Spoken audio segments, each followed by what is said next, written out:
to the Lamb's Tail. In the chair. Welcome to New York Stereoscopic Association presents So good they named it twice.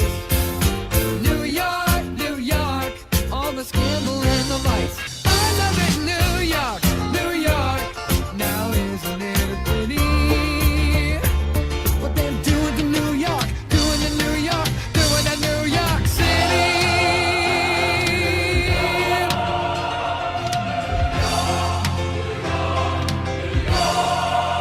New York.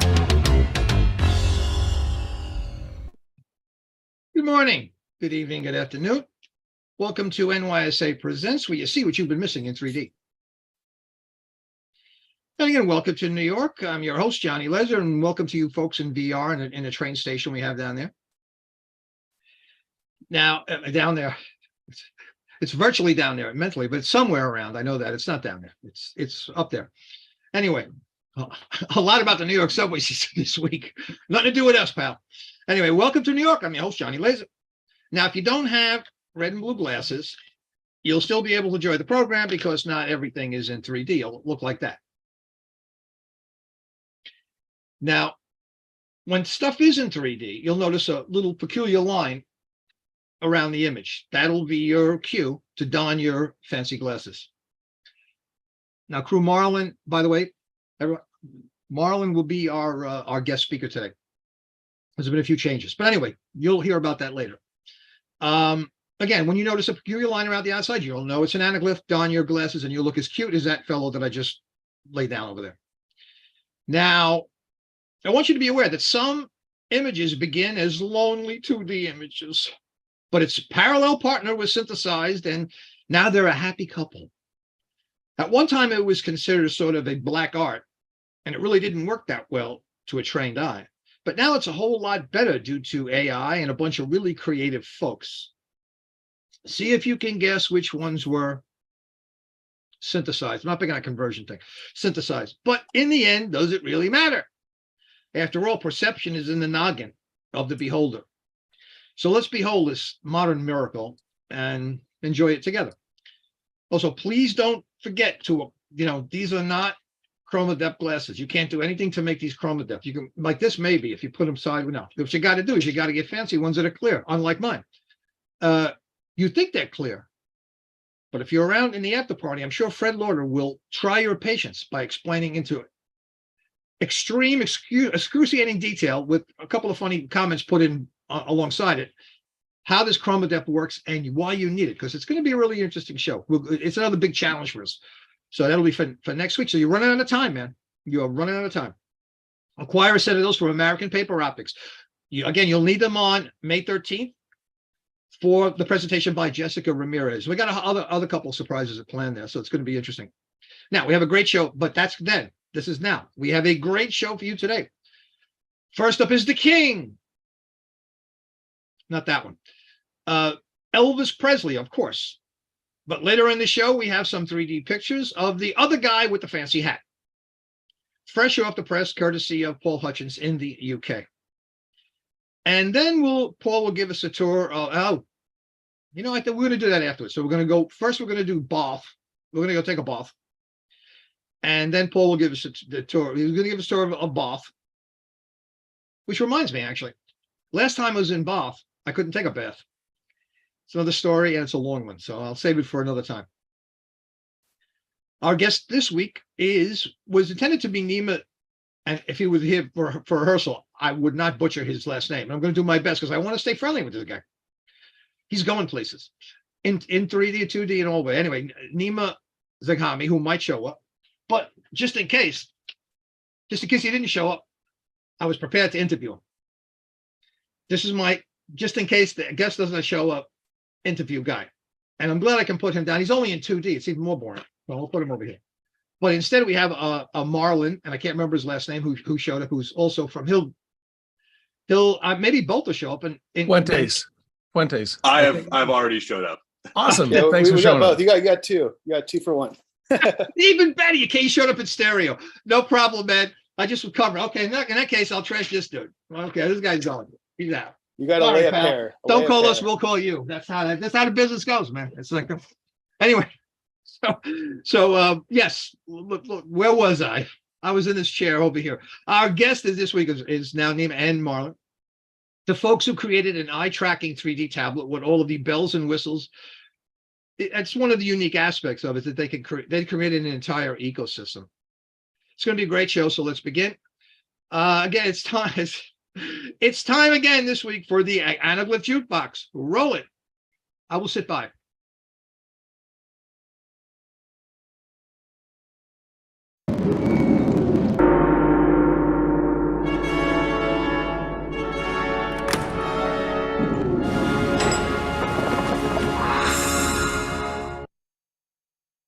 Welcome to today's edition of the Anaglyph Jukebox.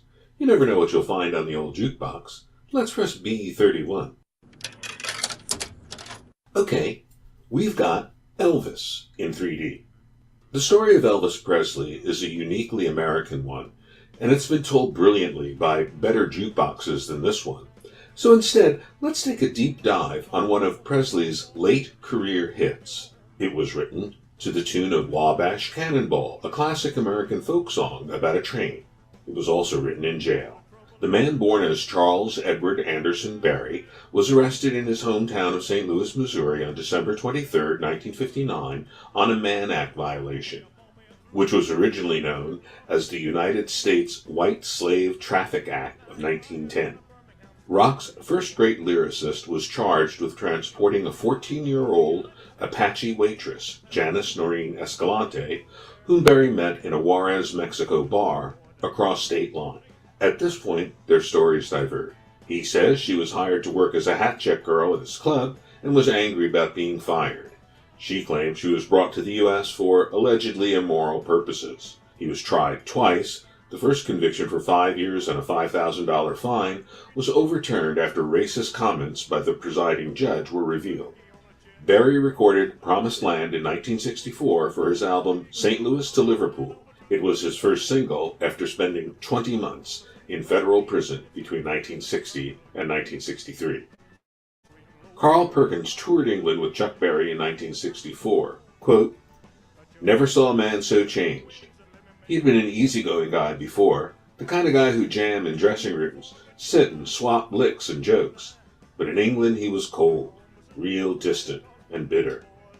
I figure it was mostly jail."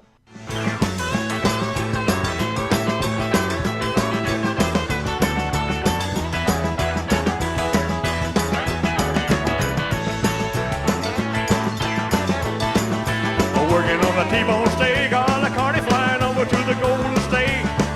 When the pilot told us in 13 minutes he would set us at the terminal gate. A swing low chariot come down easy, taxi to the terminal zone. Punch your engines and cool your wings and let me make it to the telephone. Los Angeles, it be Norfolk, Virginia Tidewater 41009. And the folks back home, this is the promised land calling and the poor boys on the line.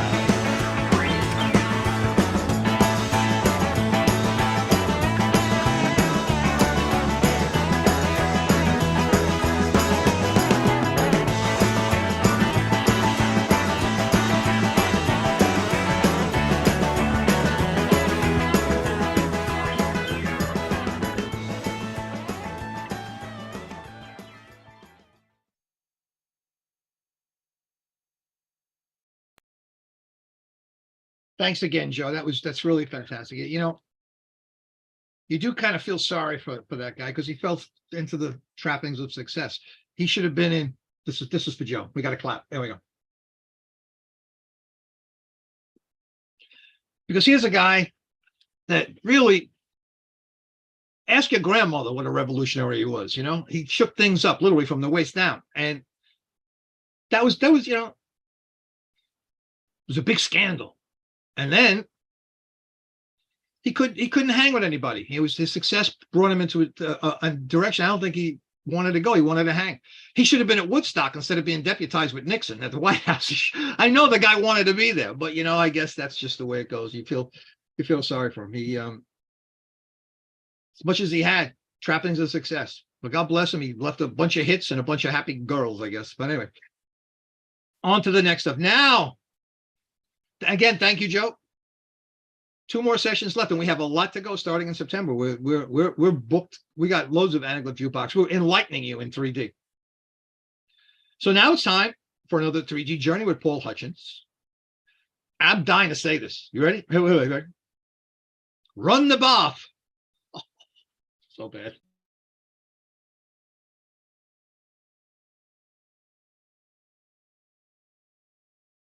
I'm sorry, I'm getting an error message that it won't let me run it. I might have an issue. It's telling me the resolution's too high. Let me try once more. Okay. But I'm afraid I should have tested this. Let's see That's here. okay. Listen, you're among friends. I'm getting fired. it exceeds the maximum resolution of 1920. I didn't know that was an issue. I'm very sorry. We're gonna have to do that on another. That's we I'm sorry, have- that must be my fault for sending it to you that way. Well, I certainly should have tested it. Normally I test things. I was testing other stuff this morning, but yeah, I guess it's good to know for this that anything with a bigger resolution than 1920 by 1080, Zoom will refuse to play. I guess it's a bandwidth issue. yeah, could very well be. And My apologies. I should have tested that. I tested a couple of other things. I tested Elvis, and look at me. hey, Lego, here's the thing. This is the second time that I'm not getting the bath out of Bath. I don't know if it's me and Bath. Hey, Paul, do you mind if I say, what should I be saying? Bath or Bath? Well, the locals say Bath, but I say Bath. Okay, Interesting. and tomato and tomato. I got Well, it. Exactly. Yeah. But you have the coronation, so we will still be able to get some. Paul's contributions, of right? We have course. some, so that gives us more time for King Charles II, right? Is he officially king now? Is that Yes, been well, done? he was on the day the Queen died. He was, Oh, I see. Okay, yeah. yeah, coronated is the expression today. All right, that sounds painful. But yeah, so anyway, I'm sorry about that. Yeah. That video, but we'll- Jim, check on the chat. Jay suggests to do a screen share using a video player. If you think that's gonna, make you nuts, it's well, okay. I mean, I'm using VLC is what I'm using, and Zoom is telling me that I can't. In other words, what I've been doing is using VLC to share. I think I probably disrupted things enough for now. If that's all right, Johnny, maybe go to the coronation or whatever you want to do. But we'll make sure this works next time we do it. I somehow survived not having a bath in Bath. We'll get past this one. Interestingly, it is working on stereo picks. Interesting to Yes, know, it but yeah. is. Yes. It's a Okay, Zoom. good. It's a Zoom issue. Zoom has, I guess, strict Don't sweat it. resolution issues. So Please, we'll be fine. All I'd say is, hey, anybody who's watching it now, trying to watch it on stereo picks, don't watch it. Save it for next week because we'll have to sort it out. I mean, come on. Otherwise, you'll be all confused, and so you'll be in the 5th dimension. We don't want that. Well, up and away. Now, Paul. Yeah. Thank you so much for bringing us that 3D photojournalism, which I'm so happy with. So I'm gonna right now we're gonna share this, and I know that let's see. And I'm gonna. Well, this is all courtesy of our Leopix colleagues here, for the conversion software. Oh, those guys are great. Oh yeah. We're gonna they're great. You heard my little speech at the beginning there. It's really Yes. a hold on one second while I find hey, there we go. Yeah, it's a new age, man. It's a new age, and brought on hey, Leopold, put your fingers in your ears. I want you to hear. Brought on by these guys. They're actually creating a big evolution in this industry. Okay, take your ears, the fingers out again. I don't want them to go to their heads. You know what I'm saying? So anyway, we'll have enough time for that later. So I'm going to share this stuff right now. Hold on. And okay, good. We're going to get to here, and we're going to spread out a little bit. There we are. Now, Paul, let's walk through this. Okay. As a matter of fact, one thing we don't need to see me leaning into the camera, because I No, always no love way, it. That no. that look is always great. This is like the Zoom look. Everything. It's like your great grandfather. Let me put it in. There we are. Now we're better. You don't see me. I feel better. I'm in incognito. Okay. Well, this is the arrival of it's the departure. So they're not in chronological order, but never mind. This is a departure this morning or this afternoon of the King and Queen from Westminster Abbey in the state coach, which dates back to the 1600s, which was used for the coronation of King Charles II, apparently. And now you took just so we have a very How I- educated, we yeah, have how a I very took- educated, an aloof crowd here, an aloof bunch, Yeah, right? okay. So, How I so- took these were was watching on the TV, but also streaming off BBC iPlayer, which was about 15 seconds behind the TV. Then I took screen grabs from with my mobile phone of the iPlayer, and then saved those. Took out the BBC logo at the top left-hand corner on most of them, and then used Leopix to convert them. well, I will say, you just gave me an idea, and we should share this with the crowd. If you're watching something live, actually nothing's live anymore, because if it's digitized, it doesn't matter. It ain't live. Live is live. Can we agree on that? Anyway, so you could actually be streaming it, and you'd know what to shoot if you see what's Exactly. it screen. Oh, look at Yeah. you. See, man, that's brilliant. Yeah, because I was watching it live, really live on the TV. And then it was 15, 20 seconds later, I could take it off the phone because it was a few seconds delayed. Yeah, that's now where are they walking out of? Where does that little Well, this is shelter go? this is the exit to Westminster Abbey, where the church service was this morning. And they're going from right to left with the horses, which aren't on the picture. And is that It's that not little self-propelled. okay? Is that wagon there? Is that gilded, or what's the deal? Is that like real? What is it? Gilded? It will Or be, it's just like yes. some guy Harry they sent out there with a paintbrush. No, it's gilded, and it's apparently very uncomfortable because it shakes around a lot. So this is in the Westminster Abbey, having been crowned king, and he has the orb in his left hand, and the scepter in his right hand, and the crown obviously on his head. Now This is parading after the service, so again they're not in order. that's okay. That's fine. Now, excuse my. By now, I don't have to say excuse my ignorance, because you're very comfortable with it at this stage of the game. So now, when was the last king? His grandfather, who died in 1951, I think. 61. So it's been that No, long. 1951. Yeah, 1961. So it's been that long with just the Queen. Interesting. Correct. 70 years we had the Queen. No, I don't feel so bad. What's it done? And then this is coming back down the mile from back to Buckingham Palace. This is the fun that this can be, because trying to get a camera position like that would be impossible unless you were the cameraman himself. So he's doing literally the heavy lifting. And so is he. So is the Archbishop of Canterbury with the crown here.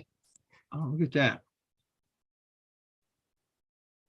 And kings and queens of England and well, because we were in United Kingdom from 1700s or something, before then it was just England. So that seat, the chair they're sitting on, has been used for crowned kings and queens for hundreds of years.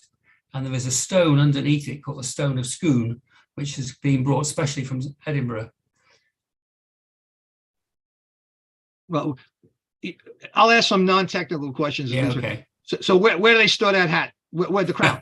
It's in the Tower of London, In the town. and of the Lon- public are allowed to see it. The crown jewels are all held there. How long has that crown been put on these official noggins? So I would think that one, several hundred years, probably. How long? Several hundred years. Several hundred years. Wow. I should have stayed in history. I should have spent a little more time in school. But everything like I told you before, I can describe everything outside the window. I can literally describe the last, like the Triborough Bridge. I can see it all, but the rest of the stuff kind of passed me by. It's very fascinating. And that's Buckingham Palace having been brought back. And he was inspecting the guard of honor that was on the lawn outside Buckingham Palace, were 5,000 soldiers. Wow. Or 5,000 servicemen. I mean, not Servicemen. necessarily all being soldiers. It's a fascinating moment in these modern times. I don't care what anybody says. This is important It stuff. might seem somewhat anachronistic, but it's history in the making, and it's something, a tradition that's been going for hundreds of years. And I think it should be celebrated, really. Agreed. I agree. There's something about that consistency that's both gratifying and terrifying at the same time. Yes. Hey, Cheers. thank you. Okay, wait a second. I gotta go back up to my other button. I gotta push the other. There we go. I got my buttons over here. Hold on a second. Let me stop sharing. Yeah, thank you for taking us. My There. pleasure. And You know, I like to joke with you, but really, thank you very much. That is just the kind of stuff that I enjoy. You taking us in history journeys. I truly enjoy it very much. Thank you. and John, would you be able to co-host Nima? I think that way he can screen share. Oh, sure. I thought you guys could, but you know what? Yeah, well, I couldn't figure out how to do it. No, don't worry. I got him, and I got to find Nemo. There's a lot of people here. Yeah, no, it's too crowded. Yeah. Hey, what do you got? Yeah, exactly, man. You guys got nothing better to do on a Saturday afternoon? I hope you don't. We I sure hope we're don't. the best thing to do. Thank you. Do now for the next only 2 more, man. And next week and the week after, and we'll see you in September. We need a break all week, man. You see how hard these people work. You have no idea. It's incredible. Emails going back and forth, things being changed, stuff going on, and I cannot. Oh, he's got to bubble up. Give me 1 second. No, bubble up. And I think I've asked them to unmute, so they should hopefully be able to Yeah, stand activate by. their mics. I don't know why I passed him. I mean, I So think we I can got- talk. Can you guys hear Awesome. me? There Yeah, you oh, are. good. There you go, man. That was the best thing to do. Talk again, and I'm gonna do that again. Hello. Hi. What's going on? That bubbled you up. Nice background. Thank you. It is Hey, our hey. corporate colors. Yeah. Okay. So now there's a few things, right? Well, actually, we with the videos, I just got to tell you, stereo picks, folks. I just alert you to the fact that we anaglyphites, which is the new word I've invented. We anaglyphites over here are, I know we're humbled in your, in your presence, that you actually could see everything in any format you want. Well, good for you. But right now you're going to have to press a play button. Apparently, you might not have to. I hate to inconvenience you terribly like that. I know it puts you out of quite, but you might have to press a button. Sorry, but that may indeed occur or not. Again, thank you, Paul. Oh, did we save a play? We got it, Paul. Oh, well, as always, man, phenomenal. Thank you once again. Thank you. So now yeah, thank you from the bottom of my heart. Excited to introduce. You see, this is where the rehearsal would have come in handy. Your last name, but I'm happy to know it's a Z. That means I would have been in the back of the class with you too, and it would have been we're going to cause mischief together. So that's the other side of it. But I'm going to try one shot at your name. It seems easy enough. Look, here's the thing: if I screw your name up, you're welcome to screw any of mine up. It's like Hami. Yeah, you got it. The last time I'll The say H, it the today. H No. can be silent or not silent. So it's gonna be Zagami or Zakami. Either Zagami. way is acceptable. Thank you. We'll I look usually for go by Zagami. Zagami. You probably you generally go by Nima. Am I saying that right, or is it Nima? That is true. You got that. And there's no way I could get Johnny Lasers wrong. Well, thank you. There are several, and people have attempted it. So, but I'm not going to be the one to start because these guys will never let me go. So, okay, take it, Nima, from Leah, and and of course Marlon, who also is going to chime in, and we hope to be doing a lot of things with them because these folks are very talented, and you're going to love what you see. Now, before we begin, let me tell you what I think these folks have done. They have created an entire ecosystem.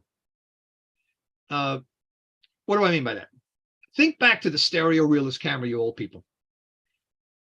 Stereo realist not only created the camera, but also the viewer and the projector and all the accoutrements that go into making it fun. But most importantly, they had a system for processing the images and mounting them. So all you had to do was shoot, send in the film, wait for the package to arrive in the mail, shove it into your gadget, and see your life come to life in 3D. Great time to be alive if you're into 3D, except for the Korean War and the possibility of nuclear oblivion. But you got to take the good with the bad, as my mother said. So in a similar fashion, these folks have put together the processing software for your image, and it's a camera, and it's a display device. And since it's a notebook, you can also order pizza, get a ride to the airport, as well as indulge your fantasies. So without further ado, I'm going to introduce Nima. from Leah, and I believe he has a new position there. I've been told by Jay. Again, those of you in watching in stereo picture, you're going to have to do everything I said a moment ago.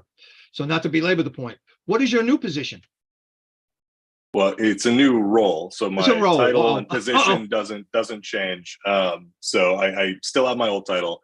I should probably start from the top. I'm the head of product at Leia.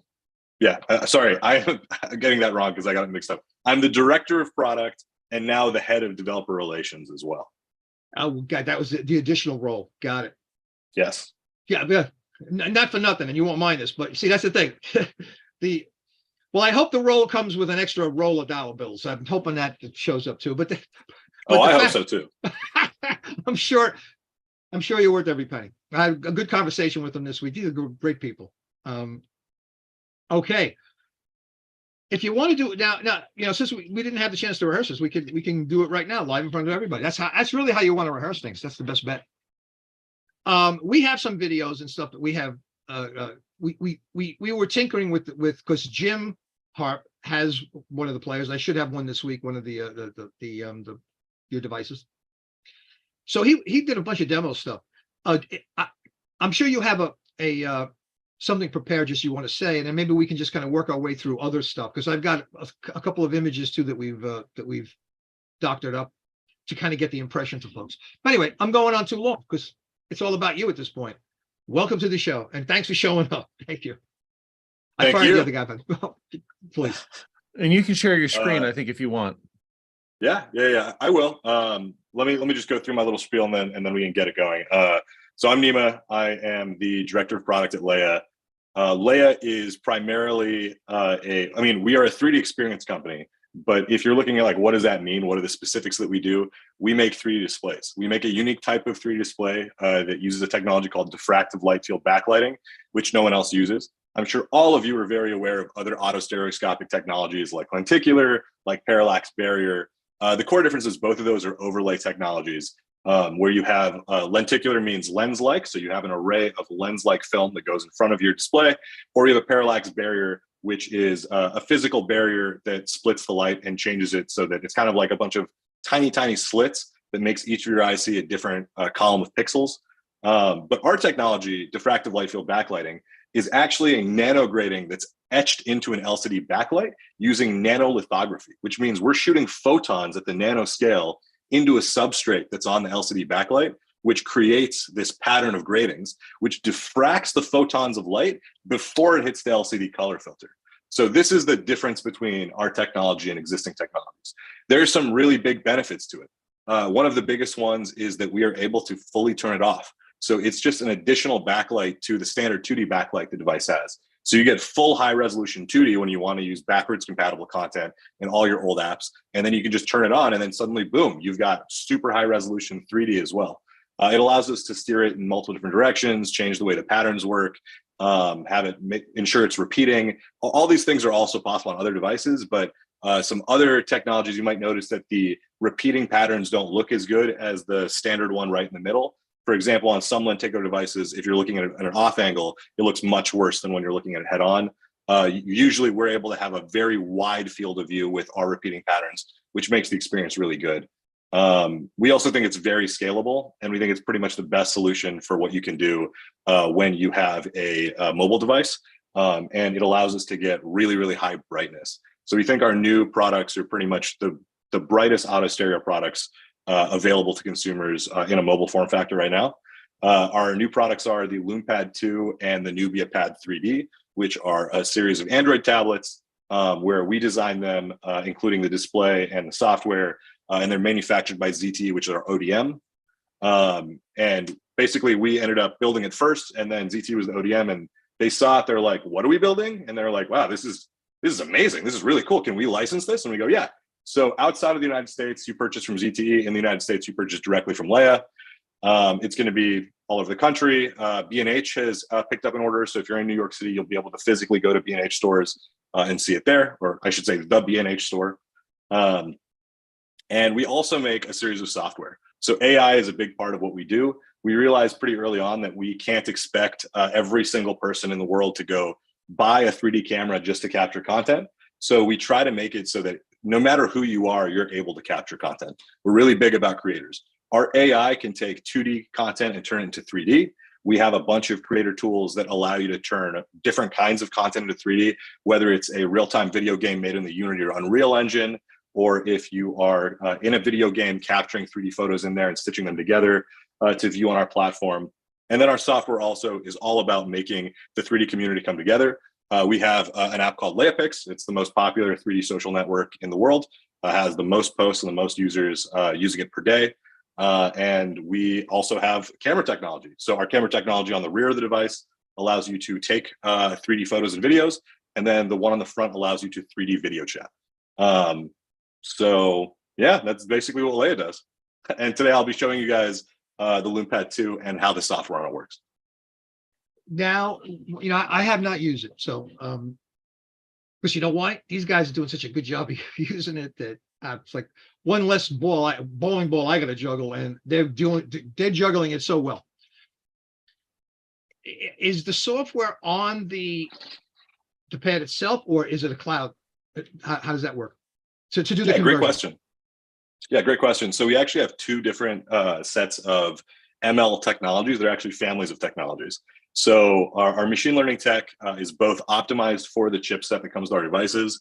Originally, it was optimized for the Qualcomm Snapdragon 845 inside of the LoomPad 1, but now we've upgraded all of it to be optimized for the Snapdragon 888 that's on the LoomPad 2. It's very tightly coupled with the chipset. We're using a framework called SNPE, which is the Snapdragon Neural Processing Engine. So this is a very specific type of machine learning framework that allows us to get the absolute best performance, which is why we're able to do real-time conversion of photos and videos. And that runs on the device. We also have cloud technology, which is what you're seeing if you use our LeiaPix converter software. And that cloud technology is running on GPUs that we have rented in the cloud. And basically, we are going to be adding a lot more functionality to that in about a month or two. So there's going to be some pretty awesome stuff that I think everyone in this community is going to love.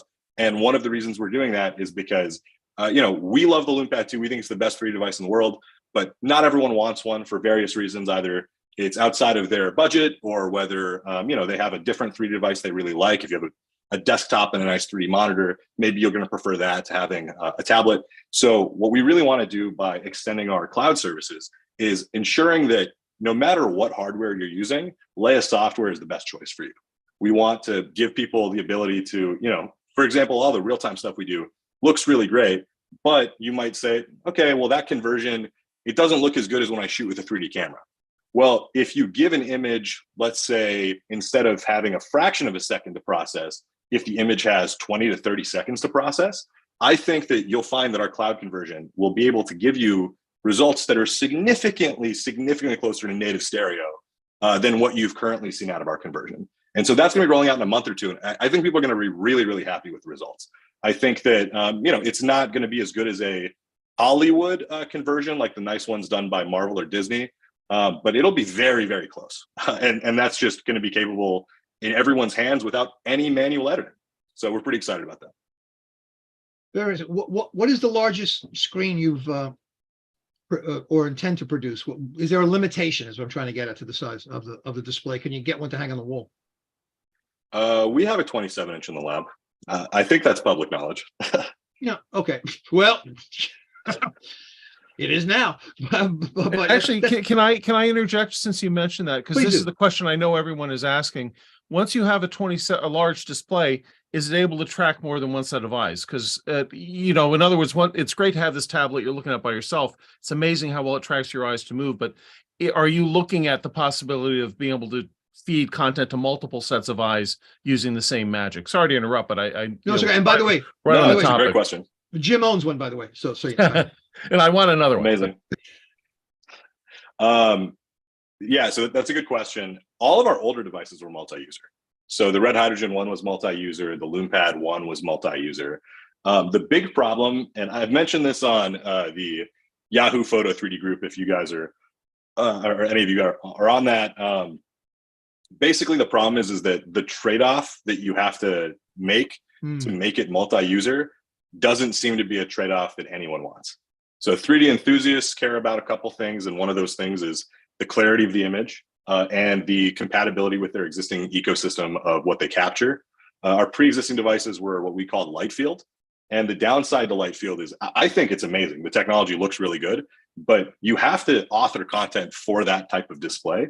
If you're taking existing stereo content and putting it on there, we had many people complain in the 3D enthusiast community. They go, oh, well, this isn't as sharp as my older 3D tablet. Like, why would I buy this? And they're right. It's not designed for stereo content. If you're putting stereo content on there, it's not going to look that good. If you make content that's authored for that screen, though, it looks incredible because you're not only getting this beautiful 3D effect, but you're also getting parallax to it. You're able to like move your head around and get multiple views, and most people can view it at the same time, which is something that other 3D devices historically haven't really been able to do without glasses. But we also found consumers cared a lot about sharpness too. A lot of them didn't have existing photos, so that wasn't that big of a deal for them. But what they did want to do is they wanted to be able to watch lots of 3D movies. And for the last device, we actually ended up working with Hollywood Studios and converting everything into the light field format. But we decided that the amount of work necessary for us and the fact that most consumers didn't really seem to care, we just switched over to doing full stereo. So to answer the question of like, can we use multiple people? I don't think it has anything to do with screen size. It's like we could do multiple users. I don't think the trade-off available today is worth it. There are other companies that make 3D devices and, you know, they're great and they're doing their own thing and they've got multi-user auto-stereoscopic devices. And I think they're fine. But the problem is that the resolution is really low. And not only is the resolution low, you have to have a massive graphics card at all times to be able to run that. So I think that if you and the price too, if you look at, there's one company that's making a pretty decent 8K resolution, large format auto-stereoscopic display. That display will cost you about $50,000. And then the computer that runs it is going to cost you like another $5,000 to $10,000. And, you know, I think if you're a business, that is something you should probably consider, but it's not going to be consumer ready. And we really want to put this in everyone's hands. And the reason we want to do that is because I don't think people even know how much they want 3D yet. People have to put their eyes on it to realize what it is and what they want. Before, you saw people go into Best Buys and put on the glasses and see the 3D and say, I want this, which is why they bought the 3D TV. But after they bought the 3D TV, when they get home, then they find out, wait, I have to buy an HDMI 1.4B cable, and I have to buy a 3D Blu-ray player, and I have to buy 3D Blu-rays for it, and then I have to make sure I get glasses for everyone in my family, and the glasses are marked up, and the HDMI cable's marked up, and the Blu-rays are marked up, and people just go, okay, never mind. I changed my mind. I don't want it. They said yes to the experience. They said no to the complexity. We want to eliminate all that complexity. For us, everything just comes right in the package. You purchase a LumePad 2 or a NuviaPad 3D, you've got everything. All the apps come with it. You have the capabilities to do everything you want. Capture, share, rent 3D movies right on there. You don't have to go to a store, buy anything. Everything is all connected. So yeah, that's really our belief with it. We want it to be frictionless. Yeah, like I said, that's one of the chemistries that few people got right, and I think you came out of the gate with that right approach of having the whole thing. Like you said, if you could shoot it, if you shoot it with it, if you stay within that ecosystem, you're going to get the best resolution. You're going to get the best of everything out of it. Which brings me to another question. So, have you noticed, in terms of feeding stuff in to get synthesized or converted, as they used to say in the old days, is there a technique, or what do you think works better in terms of that? Creating 3D from a 2D shot? Is there any guidelines that you've come up with, or that you share, or it's just try it until you figure it out yourself? Yeah, I mean, you'll end up finding there's definitely a few kind of just standard computer vision, I guess, like no-goes that no one's really solved before. I think depending on the image, sometimes we do better than everyone else, but it just kind of depends. So the things that you want to do is you want to make sure, number one, it should be a real scene. Like, we train our algorithms on real content. So if you put in art that's very abstract, it's going to potentially get it wrong. Now, sometimes it's fun experimenting with that. And we've had people feed in, 100 artistic images, and they'll be like, wow, 70 of these look amazing. Then the other 30 look really bad because it's not trained on art. So, that takes a lot more trial and error. You put in a real photo with humans, dogs, all the kind of standard thing that's in a photo, a very clear sky, trees. Like, the algorithm knows what those things are and is able to identify them, segment them, and give you the 3D depth effect. We also have additional layers to the model. So we're running actually multiple models kind of simultaneously, multiple networks, as you will. And basically, there's like a network that'll boost the detail in someone's face once it identifies a face and things like that. Things that are pretty much no-goes are like repeating patterns. So something like a fence, fences are really bad for the auto conversion algorithms. They'll either treat it as just like a plane, like a wall, basically, or they'll get the pattern wrong. So fences and repeating patterns are definitely one of the big risks there. And yeah, like I guess really abstract or like rare scenes, like something that, you know, if you're taking a picture of something really weird that no image on the internet is, you know, no one's taken pictures of that in 3D. It's going to be hard for it to guess. But, you know, standard scenes, groups of people, you know, pets, all that stuff should work really well when you're doing 2D to 3D conversion. When you take a picture with the camera on the device itself, how is it stored? You know, what format is it stored in? Could you take it back out? Yeah, great question. So we shoot in 2 formats by default in LeiaCam, which is the app on the LoonPad 2. We shoot in LIF for images and LVF for video. So that stands for Leia image format and Leia video format. And I can tell you a little bit about each one. Basically, Leia image format is a offshoot of the Google VR 180 standard. So basically, we use that as a base. And what we're really doing is we created a file format that is fully backwards and forwards compatible. So it is multiple frames embedded into a single 2D JPEG. The extension is a JPEG, so it's .jpg. So if you take the image that you took using LeiaCam and bring it onto any other device in the world, it'll play back normally as a 2D image, no problem. But if you view it on a Leia device, it'll be decoded and shown in 3D. Now, obviously, and you're going to be saying, well, that's great, but I have other 3D devices. I don't want to be stuck in your ecosystem. Of course, that's obvious. We know that. So in our Leia Player app, that allows you to export. And when you export, you can export and just choose SBS, and it'll pop out as a standard SBS for you. Now, LVF is not based on really an existing format. It's actually just based on MP4 standards. So regular MP4 files, most people don't know this, they can have multiple tracks. So you can actually have different video tracks in case, like you can think of, it's like an animated movie and it has like a super, super large budget. You could imagine that maybe the English video track has all the mouths of the characters are matched to the English voices, whereas like the Spanish video track reanimated the mouths to match the Spanish voices. Now, that would be kind of a crazy thing to do, but it is possible. So you can actually have multiple video tracks in a single video file. So what we did is we found out that what the standard for that is, and each of those video tracks has a 3-letter code that refers to different countries, basically. So there's different country codes. So we ended up finding a couple of those tracks that country codes that we realized were not being used, and we ended up using those as our own format, which allows us to have 2 video tracks in a single MP4 container. That makes the video fully backwards compatible while simultaneously allowing us to find what the video tracks are we want to show it in 3D. Now, for that, we do have our own code that'll turn it to SBS, but we haven't released that as a consumer-facing feature yet. If someone was to need that desperately right now, we would just convert it to SBS for them and give it back. Of course, there's nothing really secretive about it. You could quite easily open up MP4 and just do it yourself using any video editing app or FFmpeg or something like that. So yeah, so those are how the formats work. I should also just tell you about what resolutions LeiaCam captures at, because I think that's pretty interesting. Dual 8 megapixel on the front. So if you're doing video chat, you're getting a true stereo video chat with dual 8 megapixels. Usually for the front-facing camera, we're getting about 3K per eye if you're doing photos. And then all videos on the platform are shot in 1200p, so a little bit higher than 1080p per eye. And then on the rear camera, it's 16 megapixels.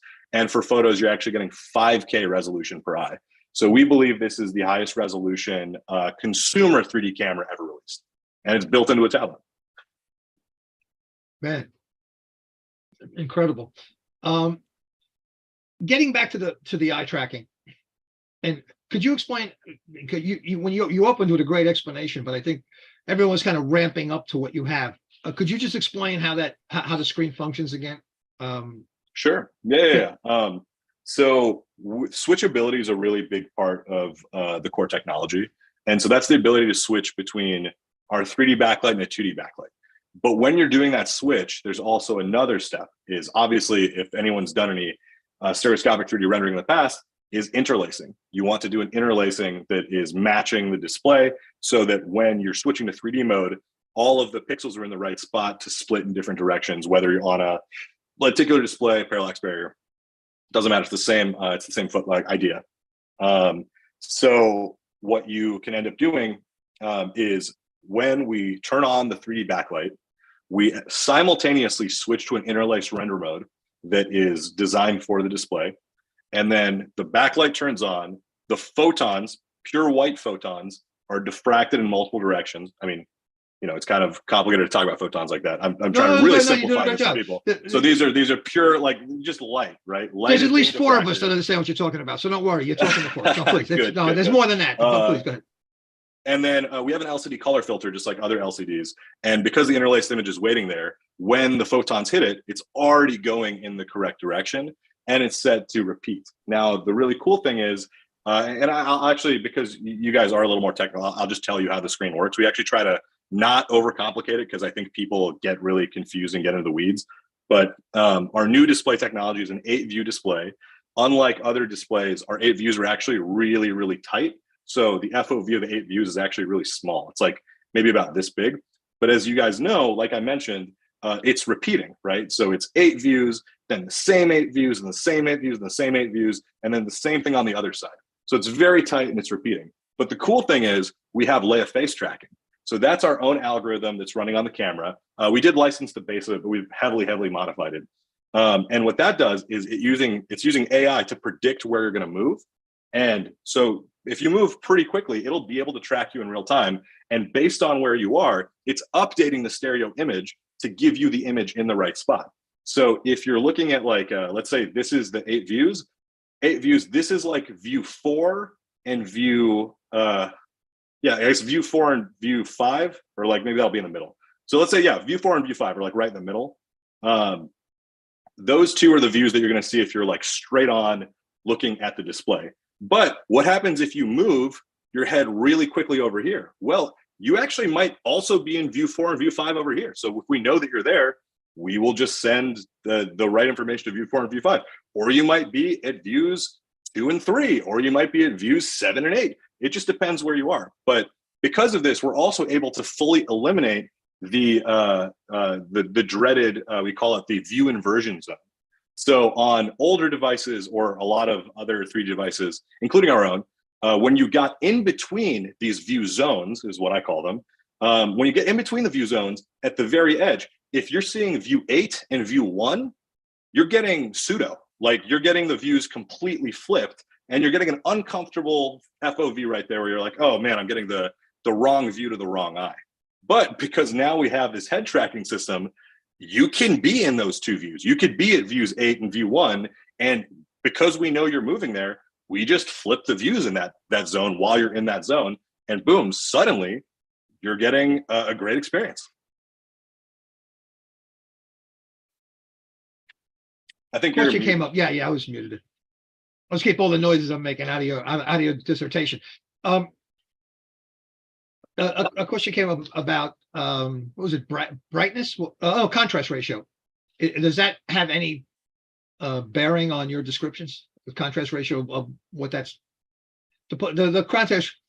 I can't say contrast more than 4 times in a day.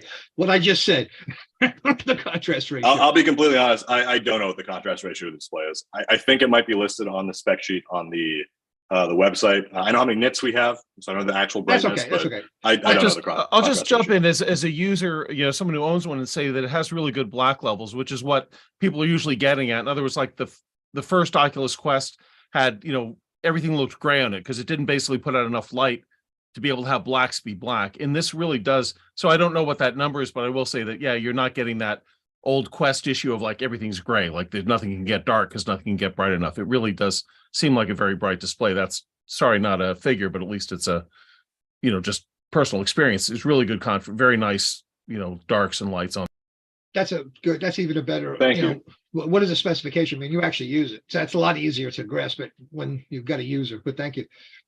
Yeah, and the display puts out 400 nits, which I think is definitely a lot more than most other 3D devices when you're in 3D mode. And when you're shooting a 3D picture, do you see it in 3D on the pad? Like when you're taking a picture with the camera? That's a good question. I should probably, at this point, I think maybe it just makes sense to start showing you how the software works and pull up what happens when you have it in 3D. Yeah, we went through a lot of trouble to do some stuff this week. Hey, you want to wait 1 second. Hey, Jim, you got anything to share first, man? Went through a lot of trouble this week doing this. So. Oh, no. I mean, I have, if we have time in the after party, I have some 3D video I shot on the W3 just demonstrating some of this stuff, but I think it's actually much more valuable to hear, Yes, yeah, someone, that's fine. someone who makes the thing talking, and we can look at the video. Unless you want, I have just No, this is don't cool. look great. They don't really do justice to how good the thing looks, but they show the stereoscopic nature of it. But there I'm sure wasn't- what you look, have is a better Yeah, presentation. there had to be 50 emails that minimally going back and forth that I Yeah. couldn't even open. Well, I didn't want to Yeah. leave you in the lurch, but No, please. but we can show them in the after party. I Yeah. definitely, but if you do want to see, like, in other words, I took the dungeon game and just shot it with my W3 3D camera just to show Amazing. people, look at this. I can turn this around and look, it's still in 3D. But that might be Incredible. one thing to do. After you're done with your presentation. We'll let Nima do his dog and pony Yeah, show. It's much exactly, better, yeah. and then we can get I to think that. so, I yeah. just didn't want to leave you on the hook. Okay, but all good. Please Great. go Let's right hope this actually works. Boom. Are you guys able to see what I'm putting down? Yep, I see it. I see it loud and clear. Amazing. So Thank you. this is the home screen of the LoomPad 2. I've obviously, these are all the apps that I use. We're not going to go into some of them because I use them for work, but I will start showing you some other ones. You specifically asked about what LeiaCam does, so I'm going to launch up LeiaCam. Now it's going to show my desk, so it's not showing you the greatest view. But if you give it 1 second, in the top left corner, you're going to see that we give a live depth map. So that depth map is being computed every single second and trying to give you an idea of what the depth of the image is. It's using computer vision to do that. It's checking the stereo disparity between the cameras and giving you that depth map. And if you get something that's like too close, if I move my hand back there, you'll see that like I'm ruining the shot with my fingers. Yeah, and that's kind of the experience right there. We have a lot of different options. You can turn the flash off and on. As you can see, you can zoom in if you want into different sections of the image. You can switch to video mode. You can switch the cameras. Yeah, so it's a standard camera here. However, the preview is 2D with the depth preview in the top left. There's a reason we did this, is because since we're using face tracking, if you have the rear camera running, that's 2 cameras running, and then you have to do the face tracking, that's 3 cameras running too. So that would end up burning up a lot of the that burns up a lot of your battery and can cause overheating issues. However, we have very recently potentially found a path towards enabling that without much downside. So you might see that coming in the future. The ability to see a true 3D preview while you basically take pictures and videos. To answer Jim, who's asking, is Red involved in this? Not really. So Red, we partner with them for the Red Hydrogen 1. I actually have mine right here, my titanium edition Red Hydrogen 1. Very rare at this point. It was a limited edition release they did. I love this phone a lot. It was our first product. We made the display and the software on that device, and worked on the camera and all that kind of stuff, obviously. Red was, when they did that, Jim Gennard, the owner of Red, became a marginal fractional investor in Leia. So he's still, as far as I know, still owns his chunk, but he's not involved at all. I mean, every time we have a new product, we send him one. But That's cool. I haven't gotten an email from him in many years. So that he's enjoying retired life. Let's just leave it at that. So Red I'd say is Red is not involved. The owner of Red is a very, very small partial owner. So I can go on some other applications. Actually, I just have we a quick question about LeiaCam, because we've had some questions in chat about, you've got a what we 3D nerds consider a pretty narrow interocular on the 2 lenses. But I'm guessing that since you're getting a depth map, I'm still going to be able to get nice images of something that's 8 feet away. This is sort of the problem we've had with a lot of devices that have very narrow lenses, is they're great for portraits, but anything that's more than 4 feet away, there's no depth in it. I assume you've overcome that limitation, given that you're able to do all this real-time depth map calculating. Yeah, that's always been the case for us. I mean, I think that it's very difficult to explain to people who are used to pure stereo cameras, like what computer vision is capable of doing. Now, it's not magic. Like I can't give you good depth from things that are, let's say, like 100 feet away. Like I'm not going to be able to like guess perfect depth for something very, very far away. But even though we have a small base, about like half the human vision, it's like 30 millimeters instead of 60. That still gives you really good disparity, which disparity meaning the delta between what you're seeing with the left sensor and the right sensor. Up to like 20 feet away, like we are able to detect the difference in pixels from about that depth, and because we're able to do that, the computer vision to give you a better depth experience, like what you get with a larger baseline camera, is like much easier than it would be if we had no delta between them. Now, obviously, on LoonPad 1, that was decreased. I would say like up to maybe like 15 feet, you could get some decent depth, but with LoonPad 2, it's 12 millimeters larger, so you can get an even better experience there. I think that most people don't even realize that the images are being changed. Like a lot of users just say, "Hey, like I exported as SBS, I like it." They're complaining about things like resolution. They're not saying like, "Oh, like I can totally tell that the computer vision algorithm changed this pixel over here." It's like no one can tell. So. Yeah, I think that is going forward, even for 2D, like I have an iPhone, I have Android phones, these all use computational photography to take 2D images. So 3D also needs computational photography. As far as I know, we're really kind of the only company that's doing that on the 3D side. There's other companies that have 3D cameras that they're doing computational like light and HDR and stuff like that, just like we do. But on the actual 3D side, we're doing computational 3D photography, ensuring the depth is really good, convergence is good across the spectrum. And it's just going to get better. I think that, the LoonPad 2's launch has been a little bit rocky. There's definitely some bugs people have pointed out, and we're desperately trying to fix them. But just like LoonPad 1, where it was pretty rocky at first and kind of barren, and then it got really good towards the end, same thing's going to happen with LoonPad 2. Most of the bugs we've already identified. We're tackling all customer complaints one by one. And, I think that if you want pure stereo, this probably is not the device to capture stuff with. But if you want good looking 3D pictures that are high resolution, this is definitely the product for you. And what about 4View? We had a question about the Quad 4V format from the first LoonPad, and a lot of us have I have a whole bunch of old Nimslo negatives that I'd love to display. How does this deal with a 4? If I give it 4 images, how is it able to digest those, or would it rather have a depth map in 2 or 1? See, that's a very interesting question. Let me launch up this. This is the Leia forum, and I think if I go to search, there's a pretty good answer for that right there.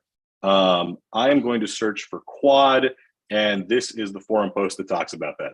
So in December, we announced that we are fully sunsetting the Quad light field format. So there's various reasons for that we go into on this, but ultimately this format is for the older devices. It doesn't make sense. We switched to stereo because enthusiasts kept saying how they wanted sharper images and how they didn't care about 4V. And, there's obviously some fans that really, really loved it and some that were vocal the other way. And we made the decision to switch to stereo. I think that the older LoonPad is still going to be the absolute best device in the world for any Nimslo quad images, and of course for the quad images that were made in the past on Hydrogen or LoonPad. I recommend if you want to display those in the best way possible, track down a LoonPad. The original LoonPad is very hard to find these days. Once we sold out, it seems no one has been really selling them. I see like maybe one pop up on eBay per month.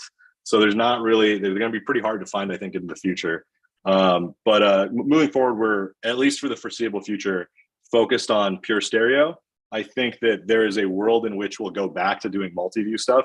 But I think that if and when we do, quad doesn't make sense. It would probably be like a very large multi-view image. Like we're talking like, 20 plus views, not just 4. And so it really that's sounds kind like of the future.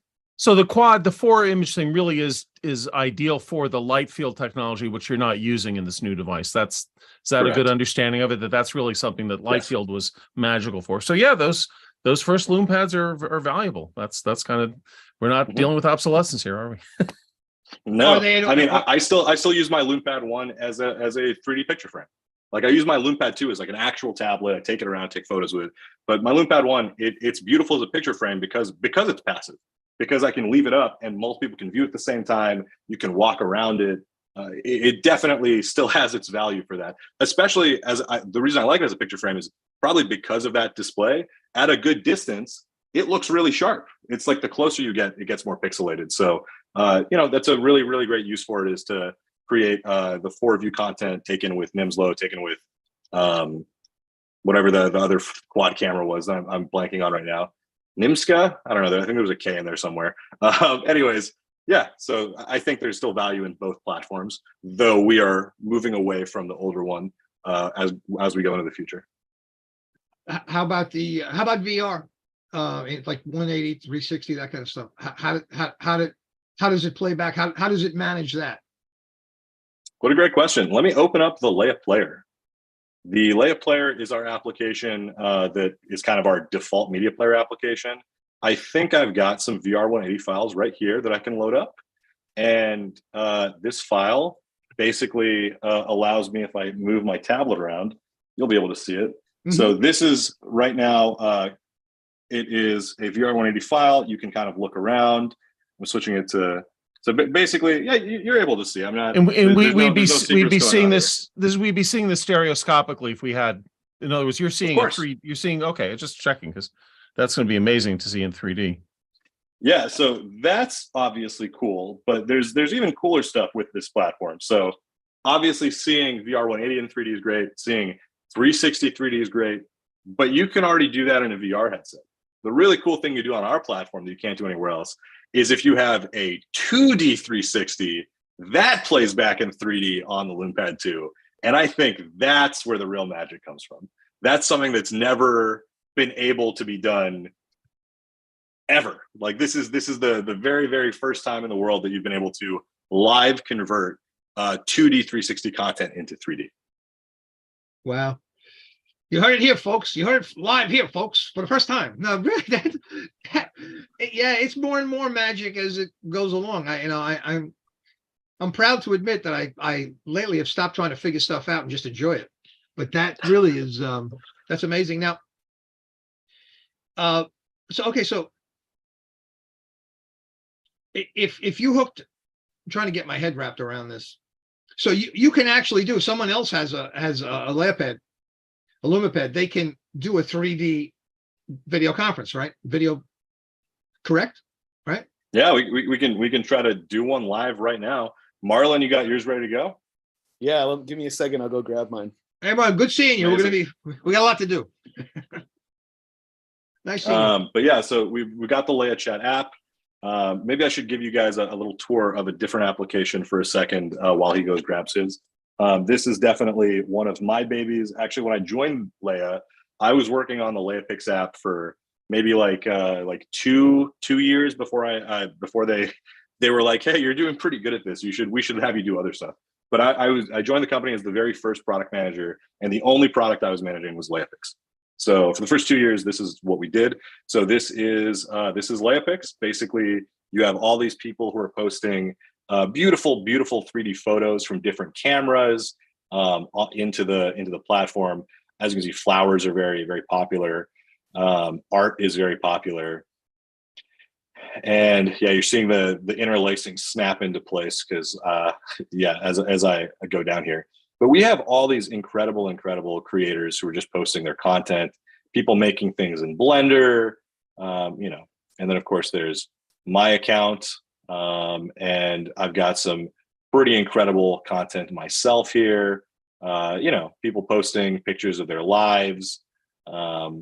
Yeah, it's been pretty great to taking all my different 3D cameras around, taking some beautiful pictures. You get notifications when people like your content.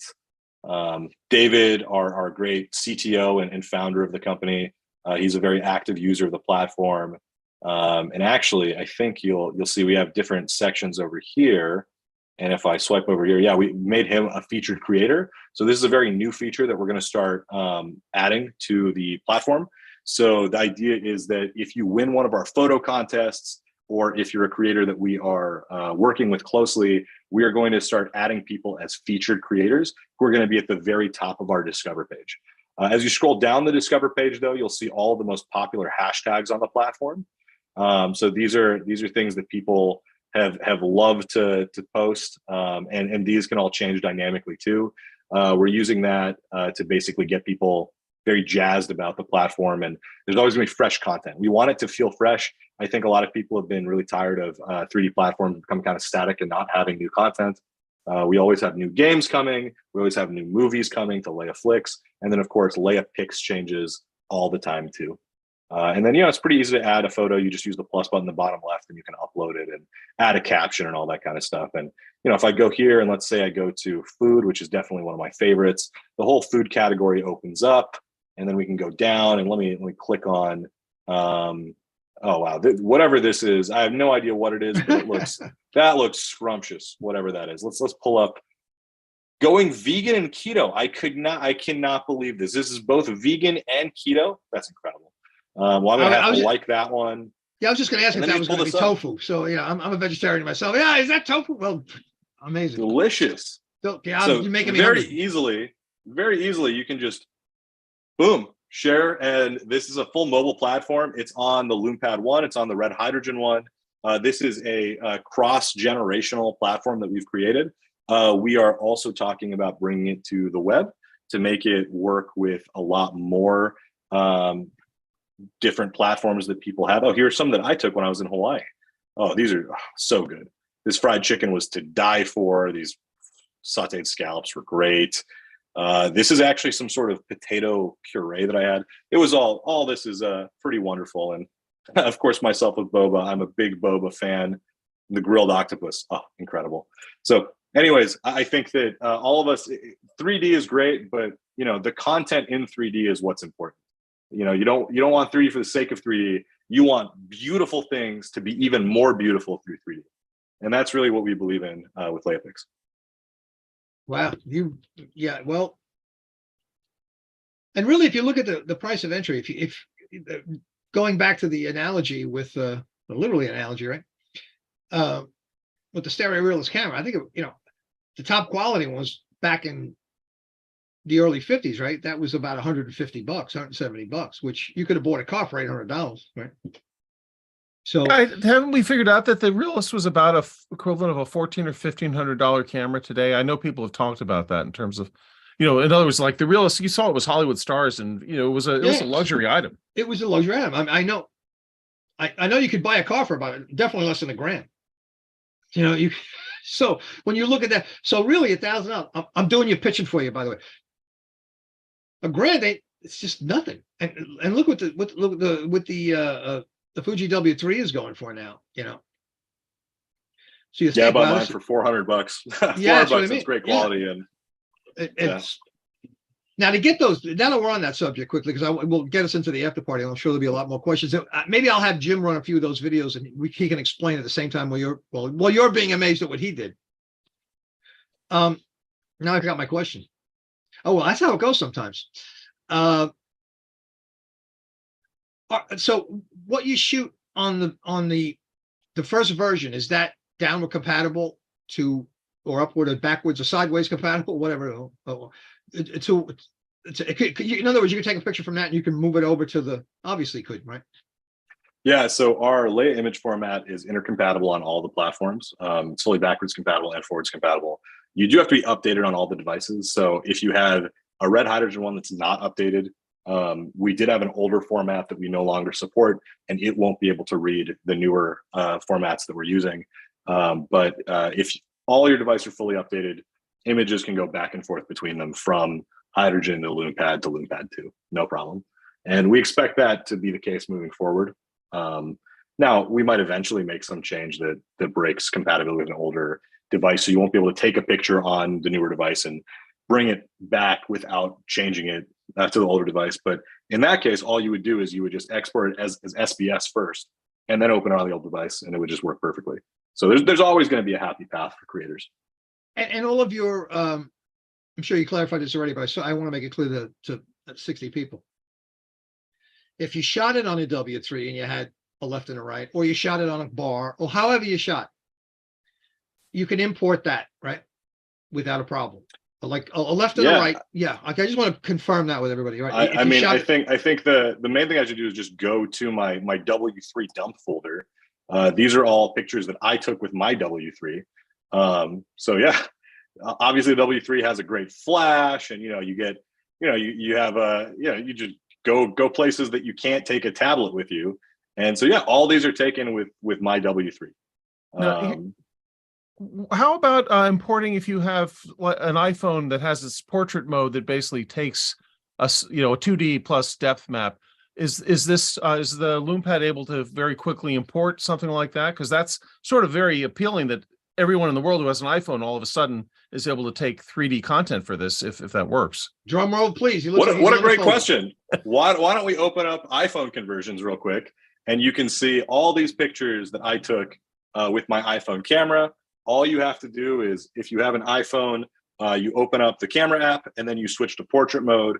And as long as the portrait icon turns yellow, I wonder if I'm able to do it live over here. Yeah, as you can see, that icon right there is yellow, which means the depth is good. And if you take a picture like that, then we're able to read the Apple depth map and give you the highest quality 3D possible. This photo, for example, just looks absolutely stunning in 3D. And I took this right outside my home with the iPhone 14 Pro. So yeah, very, very easy stuff.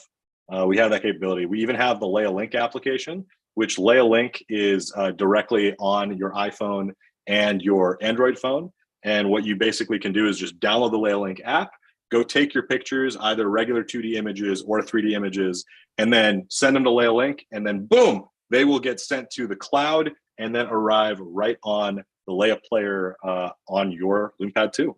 Are there any very Android? easy stuff. Do any Android phones do this as well as the Apple does in terms of taking depth portrait mode? I'm just a little out of the loop on that. I know the Apple does it very well. Are any Samsung or other phones also doing? Is that an Apple thing? Yeah, if you want to use the depth map from them, then no, I would definitely say that you'll find that definitely Apple's depth maps are better. Mm-hmm. But on Android devices, they have other benefits. So like you could get one that has like better color or better, higher resolution, things like that. But, and we had a good question that it's not just the latest iPhone. If I remember, the iPhones have been doing depth map portrait mode since what, the 11 or I know it wasn't. It's been quite a while that you've been able to do this with the iPhone. Actually, the 6S Plus. Oh, okay. So very old. You've got a big installed base of phones that can take images that can go on your tablet very quickly. It's amazing. That's correct. I would personally say, and here's the problem: all the iPhones that do support portrait mode, except for one, which is the 10R, all of them had at least 2 cameras. So they're actually using both cameras for doing the depth processing. Believe it or not, that's something that a lot of people didn't know. At least 2, if not more. The newer ones with LiDAR, they are finally at the point where I can say, hey, maybe you don't want to bring your W3 out with you if you're just going to run to the corner. And maybe you're going to be okay with just capturing with LiDAR. I would personally not say that any of the older ones without LiDAR are very usable. I would personally say that I think that if you have the older devices, even though they can shoot in portrait mode, it might make sense to just send them as regular 2D and do a conversion without the depth map and let us do all the conversion work rather than use Apple's depth map. But the ones that have the LiDAR, Apple's depth is good enough and that data is useful enough that maybe it is a better experience. And I believe that was taking them. The 13 on, right, was when LiDAR came in the universe. I could be wrong. I think it's either 11 Pro or 12 Pro. Oh, okay. It definitely is at least. 12. Yeah, 12 had LiDAR. Yeah, I'm sorry, I'm not an expert on that at all. So. Not the 11 Pro. Well, but the 12, the 12 was where it came in. Yeah, thanks. Well, Pro series only. So the standard iPhones still don't have LiDAR. So yeah. Well, that 13-inch Pro iPad I bought that I never used because it weighs too much. Better with a laptop. Now I got a good use for it again. Yeah. Those also do have LiDAR. Yeah. Yep, I realize that they have that on the back. Now, what if you're taking like a cha-cha, but you shoot like used to be a cha-cha was a cha-cha, now it's a machine cha-cha. You're firing a bunch of them. Does that help the engine create a stereo image when you put it into your? No. Yeah. Doesn't help. No, I mean, ultimately, when we decode stereo, we are trying to not touch the stereo. You have created something in SBS. We found that, so we have analytics on like who use our apps and how. I know 3D enthusiasts are going to be very offended by this, and they have been in the past, but people don't care about your crazy formats. Like the number of people who are like bringing in SBS and MPOs from other devices to view them on our devices is a fraction of the total user base. Most of the people buying our devices don't have other 3D devices. They are like, wow, I love 3D, but I see 3D in movie theaters, and I've always wanted a 3D TV, but this is the device that really made sense for us. So I think so. What the way we think about SBS and those kinds of content is that is only an enthusiast or pro user using it. So we are going to take off the training wheels and treat you like you are a pro. And what that means is when you give us an SBS, we're not going to modify the SBS. We're not going to convert it. We are just going to display it as is. We've had some people post up and say, hey, oh man, like the convergence looks really bad on my SBS. It's like, yeah, well, you made it bad. You have to make sure you make the image look good. It's not going to magically look good on our device. In the past, our older devices, before we switched over to stereo, we did do that. We would use AI to basically take stereo and make estimations of it, make it a 4V image. And we would do that in the past. With the new device, it's not the case. So you have to make sure that you've aligned your stuff in Stereo Photo Maker or just taken a really good image first before you bring it onto the device. Now, I will also point out there are a couple bugs that we have. MPOs have had some issues on the device. We are fixing those. So as soon as those edge cases are fixed, the expectation is make a good image, put it on the LoomPad 2, it'll look good. Now, is there an app you'd mentioned about being able to convert 360 2D into 360 3D, which is an amazing notion?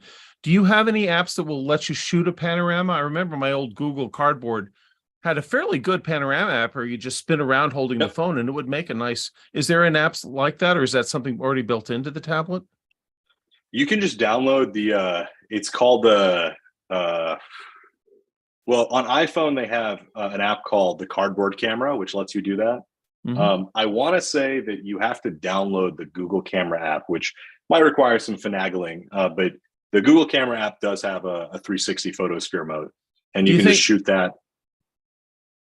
I'm just curious, do you think that might be an app because I could see that as being a very powerful application. I'm just thinking even of all the people doing real estate tours and, in other words, if someone could take the tablet and actually be looking at a virtual environment, seems like a winning, a no-brainer app for this technology. Well, I mean, you can view photospheres, no problem. Like that's what the 360 playback and Leia Player lets you do. I just mean actually shooting one, Yeah. Yeah. So by having a stereo camera, we can give a lot more data for when you're doing photogrammetry, and for making any sort of like 3D modeling estimation. But you have to go into it knowing what the camera is, what the resolution of the sensors are, what the baseline of the cameras are. And I don't think a lot of people want to do that. And let me put it this way. I think it's a great idea. If someone else wants to do it, that's awesome. We will support them. We will help market it. We will tell everyone about it. But are we going to do it? No, that's not, we're really focused on doing only the things that makes our champagne taste better. And that really is 3D displays and 3D content. And we really have to focus on that and the stuff that is the most popular. Niche use cases, I think we don't have the bandwidth for that. We're a pretty small company. So I think that if a real estate company, if like Matterport, for example, wanted to build a Matterport app for the platform, we love that. It's just what I was thinking. It's like, why, who needs a Matterport with something like this? So yeah, I expect there'll be something. And so actually Jay is asking, are there any photogrammetry apps that are currently able to take advantage of all this data, your stereo camera? Because obviously, doing photogrammetry, really. But hopefully someone will see that opportunity as well. Because I don't expect Yeah, you guys I'm- to spend all day figuring it out, but someone who's into photogrammetry could really get quite a lot of what you're offering here. So there are photogrammetry apps that are aware of multi-cameras. So there's Matterport Rooms for the iPhone. That Mhm. one is multi-camera aware, but it's not stereo aware. And those are two different things. I think iPhone is a large enough market that people can make things that are optimized for those cameras. I don't think the LoomPad 2 is there yet. Maybe by the Loom Phone 2. I think that's probably when it'll get pretty mass market and it'll start making sense. But right now, I are you think, planning to have a phone? I mean, is that part of your concept for going forward? Will we be able to buy a phone that does this? I don't want to give you trade secrets away. Okay, all right. Anyway, I'll buy one, but that's cool. Yeah. You know what I would say? Here, let me answer. Let me answer for Neiman. You people have to now buy these or tell people they exist, because what's happening now is that's the level of marketing this really needs. Whether it's in a magazine, people have to see it and they have to know about it. And they have to have enthusiasts like yourselves pushing it. And Mother's Day is coming up, everybody. That's right. I didn't mention it. Imagine Mom, roses. that Mom pop would love out. one. Oh, well, the roses would pop out. She'd be crazy. She could visit you virtually in your kitchen or wherever you need one. But even if you don't buy one, just look. I don't have it. I got one coming. You know what? Just on Jim and Jay alone, because these guys know what they're looking at and they know how to judge something. So I appreciate him, but the reality is these are guys who know how to shoot, who have all the stuff and are already saying it's great. So I would urge you to I'm jumping in. No break. I'm buying one. And so a link to anyway, purchase now would be hey, helpful. do me a favor. Look, we worked on this all week, Nima. You know, patronize us a little bit. Show the video you got, Jim. Please show those. Okay. All right. Yeah. Well, do you have anything else you want to do, Nima, in terms of what you're presenting? I mean, I'm willing to show off everything to everyone. I mean, I don't know how many people here care about games, but I have games I could show. Oh, yeah. I Me mean, and Mom are willing to do a 3D video chat. I mean, Yeah. there's a million different things that we could do here. Hey, listen, Nima, it's you really just up to somehow, you guys. somehow you've been able to shut me up for like 45 minutes, with no one has been successful at doing that, by the way. So yes, indeed, everybody's very happy that you have basically shut me right up. So I'm going to sit here and I'm going to enjoy everything you say. Yeah, keep going, man. It's no problem. This is a very interesting topic. Yeah, I think we can kind of consider this to be the after party. Just yeah, the We're after just party already went out in the it. window. Right. No, but I mean, this is such a good party that I think we'll just consider it to be both of them. We're gonna let him continue a little bit longer. Then we'll open the mics if anybody has a Yeah. question. But they ain't gonna make it a Yeah, good. we are definitely getting questions. We are getting, and someone had asked where best to buy them. It seems that currently just ordering from Leia Inc. online seems to be our best way to get one right now. We will right? get the most money if you buy it from us. I think that one thing that I've really learned throughout this process, I was pretty young when I joined Leia. I was like 25, 26. But I've learned a lot about hardware and I'm in my 30s now, so yeah, you have no idea. I think how young that is. I'm about to join you guys very soon. But there are a lot of complexities to this market. Like, I think when you hear a lot of 3D enthusiasts talk about how they're like, oh, if this company would just do this, then 3D would take off. Oh, if they would just do that. I don't understand why they don't do this. Like, it's very, very, very hard to make and distribute any hardware product, and 3D is more complicated than a regular hardware product. I don't really think enthusiasts understand how much complexity there is to it. I mean, one of the biggest ones is. I was just gonna say, you've heard how you make $1 million in 3D. You start with 2 million. You start with 2 million. Yeah. Exactly. I mean, there's one of the big issues is yield. Like, already, if you look at regular display technology, displays have been very, very well figured out, right?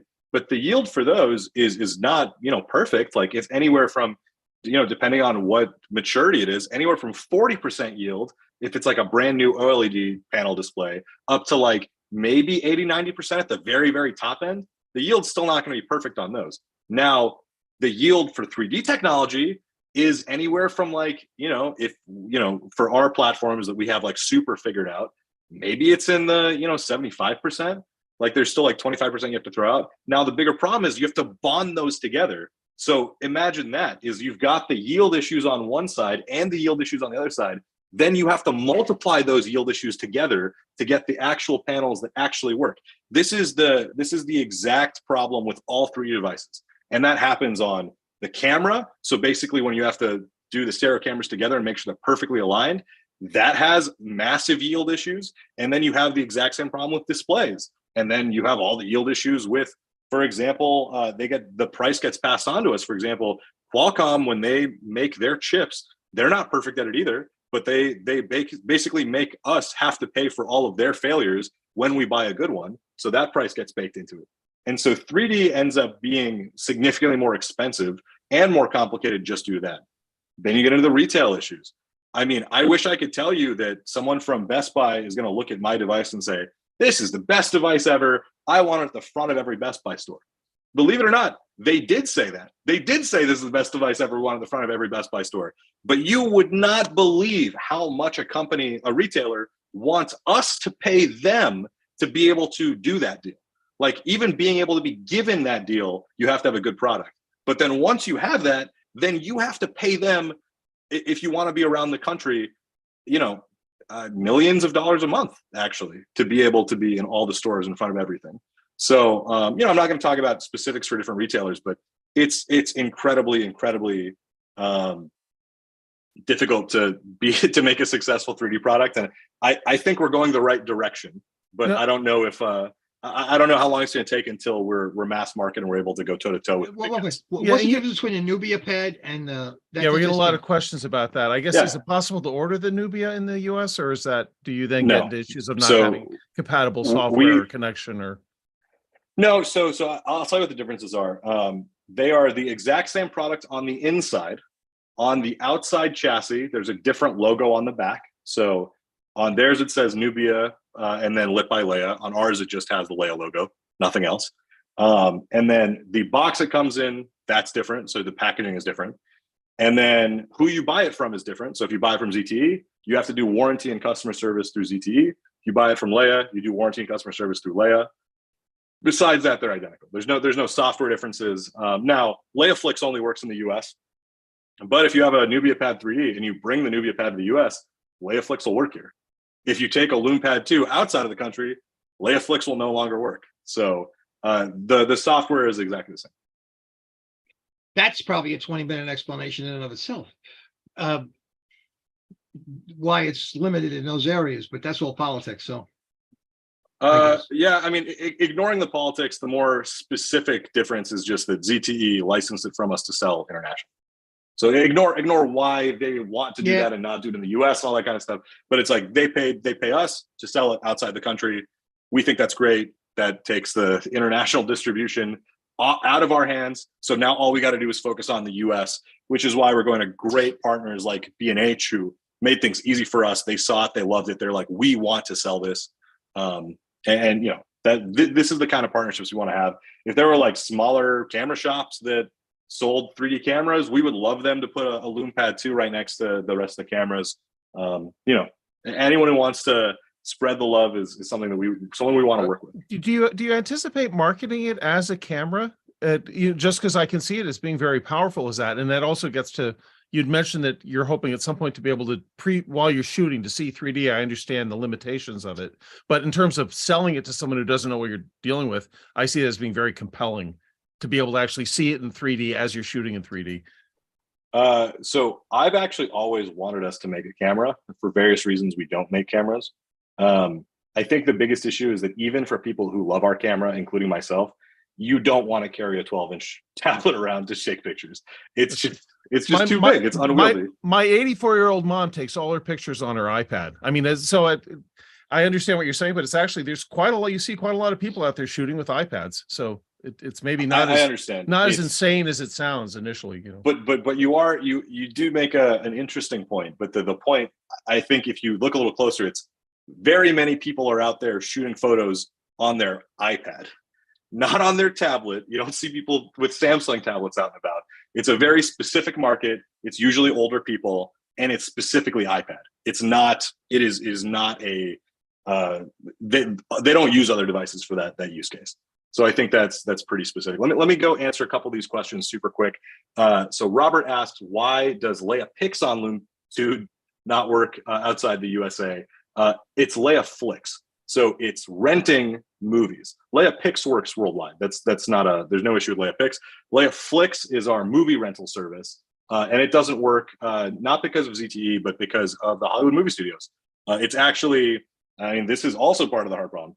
You may or may not believe this, but it's very, very, very expensive for us to license movies to distribute in 3D. The movie studios want a very large upfront cost.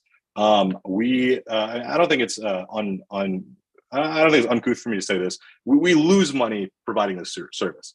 So we are like literally we are paying the licensing fee so people are able to rent these movies, and we do not make money on this. So this is just as a feature that we are giving to 3D fans and enthusiasts for them to be able to do this. Now, do we want it to make money? Of course we do. Like eventually it needs to make money. But as of today, it is literally just a service that we are providing people. Now, that's also why not every movie studio is there. There are movie studios like Warner Brothers and Universal who we work with, and their licensing fee, even though it's very large, is somewhat reasonable.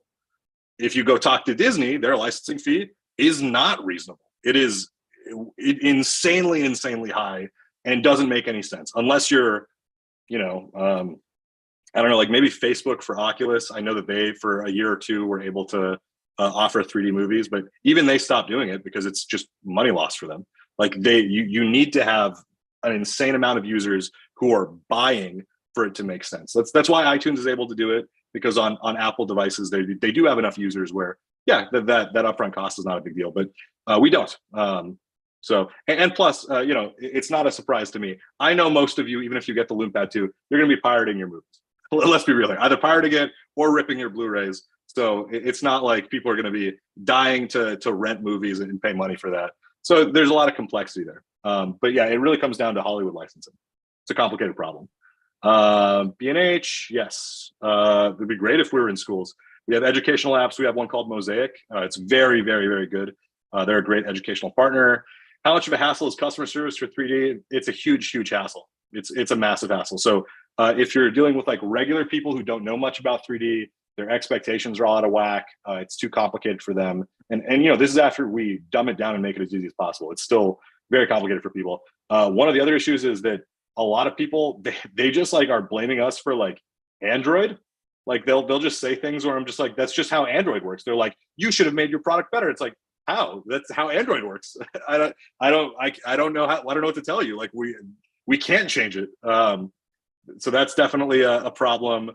Let's see, what are the other big ones? I mean, 3D enthusiasts, they have, like one of the hard things is, and it's not, I'm not blaming anyone for this, but it's not exactly a market that's like flush with money. Like 3D enthusiasts aren't exactly going out and buying, super expensive products all the time. A lot of 3D enthusiasts always talk about how they like waited for things to be on fire sale, or, they're buying things because the company wanted a business. And, I just think to myself, like, well, maybe if you guys would have bought it when they were selling it, the company wouldn't be out of business. I'm sorry, but you're exactly right. Yes, you're preaching the choir. Yeah, so, yeah, indeed.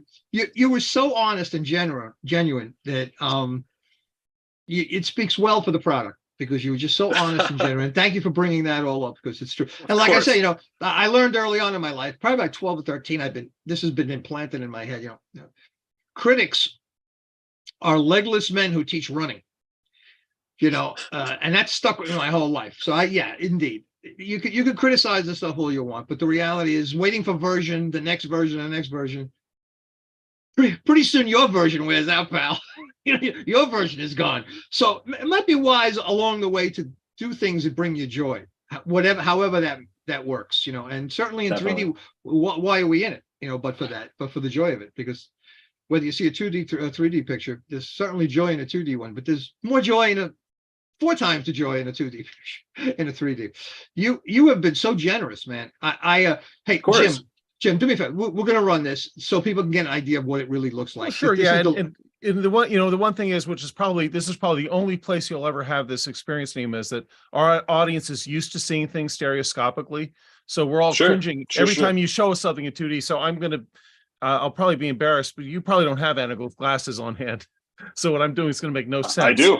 Oh, you do? Okay. Well, anyway, this is. Of course I do. Do you guys, oh, you guys okay. think I'm I not? would ex- I'm not a real 3D fan just because I'm No, working but on I the mean, future. with this, yeah, I just don't know if they have them in the future. I'm going to just show a couple of things that I created just to demonstrate how cool this thing is from the, and of course it's limit. Please to just want to say that this doesn't indicate how good the tablet looks, because a Fuji W3 videotaping a tablet in a dark room is not going to capture its resolution. But I think it does capture the 3D, what it's doing stereoscopically. This The first thing is- experience. The experience. yeah, exactly. And so what I'm showing in this first one is just, I'm using the LeiaPix app to show an image. And what I'm showing is you'll notice I'm moving the camera side to side just to show how the sweet spot, it's not like using one of these old 3D tablets. The sweet spot just goes with you. In other words, you can just kind of like move around and it's tracking my eyes, and I'm seeing this, and there I'm going to another one. So can everyone see that? Yeah, and So, I Jim, mean, you just see, oh, sorry, I wanted to point out that we have this in rooms as well, so that and also the HTML5, so that you can watch. I guess the HTML5 is the way to watch it. I'll put the link here. So if you want to see it in side by side with the full color, any of these instead of the anaglyph, the option is in the chat. all right. Good. So this next thing I'm going to run, this is something that just blew me away as someone who's trying to learn Blender. Here we are looking at the Leia, it's the Leia Player app. The Leia Viewer, Leia that lets- Viewer. I'm sorry, Yeah. Viewer. It lets you look at Sketchfab models or physical models. So what we're looking at here is me actually interacting in real time with an animated physical model. Notice I can actually move it around. So this is an amazing thing for someone who's working in that format. It looks much better in, looking to the tablet. The W3 couldn't really quite handle the contrast, but that's really an amazing, for anyone working in, creating physical models, that's an amazing innovation. And I think is, it's going to probably be a very important part of the user base for this, because that's incredible being able to do that. Another thing I wanted to demonstrate was just, we were talking about the LeiaTube and how you can basically open a video in YouTube using the browser on the tablet and then just say share to LeiaTube. And then a minute later, or even less than that, this is what you get. Here's just a little bit of a YouTube video.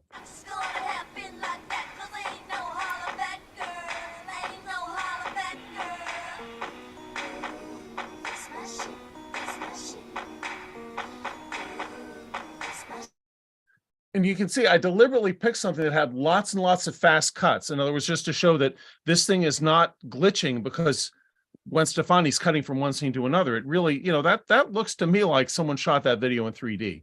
And the one last thing I have in terms of, I have a couple versions of these, but I'm just trying to cover the things I thought were worth showing in stereoscopic view. This is a video game. This is actually a demo of a video game called Dungeon Arena. And I'm trying to show how I can actually tilt the tablet and get the sense that there's this physical dungeon below the tablet that I can interact with and look at in different angles. I hope the video will show that.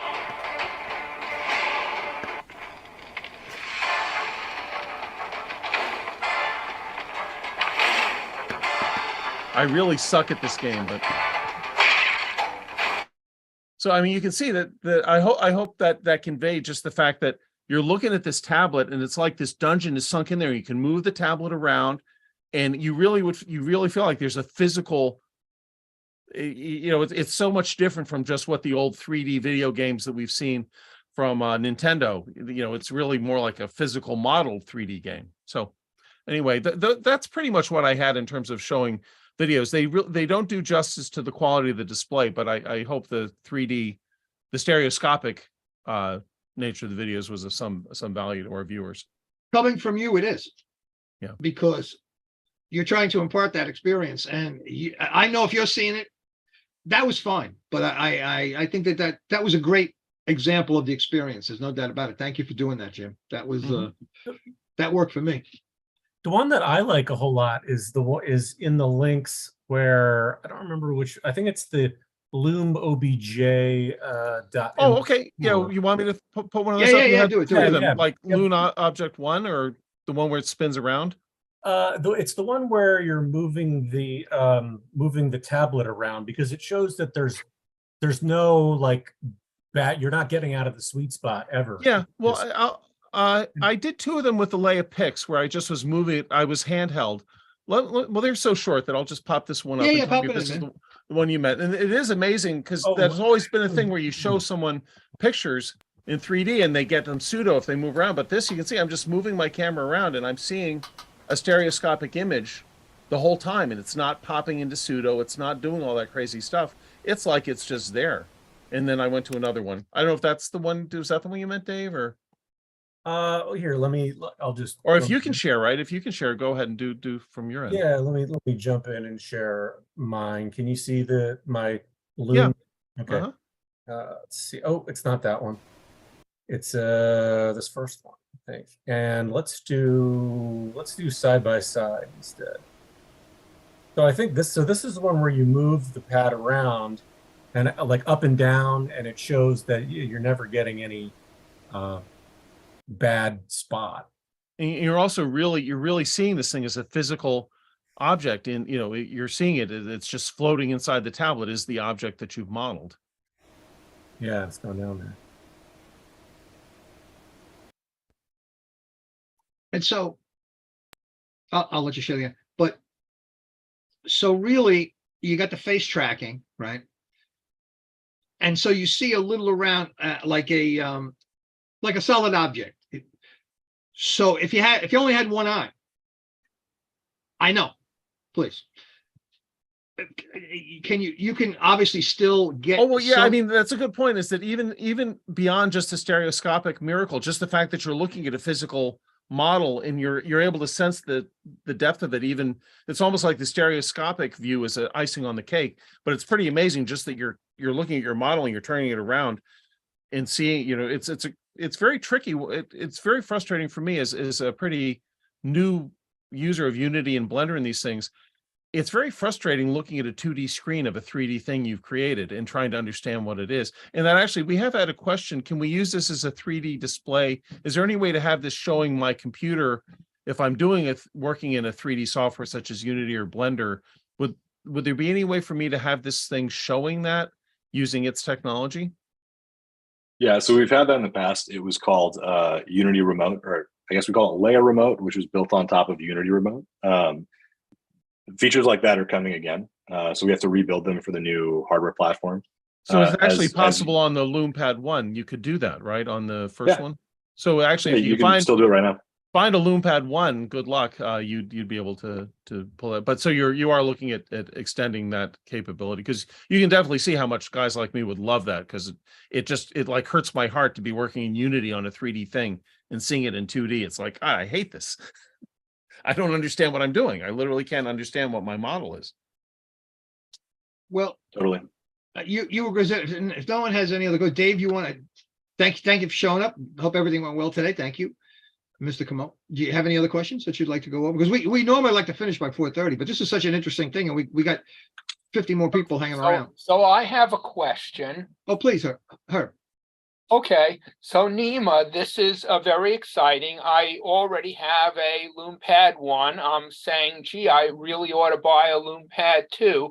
I know you occasionally offer discount codes. I don't think there's one currently active. Are you able to offer a discount code today for people at this meeting who might want to buy one?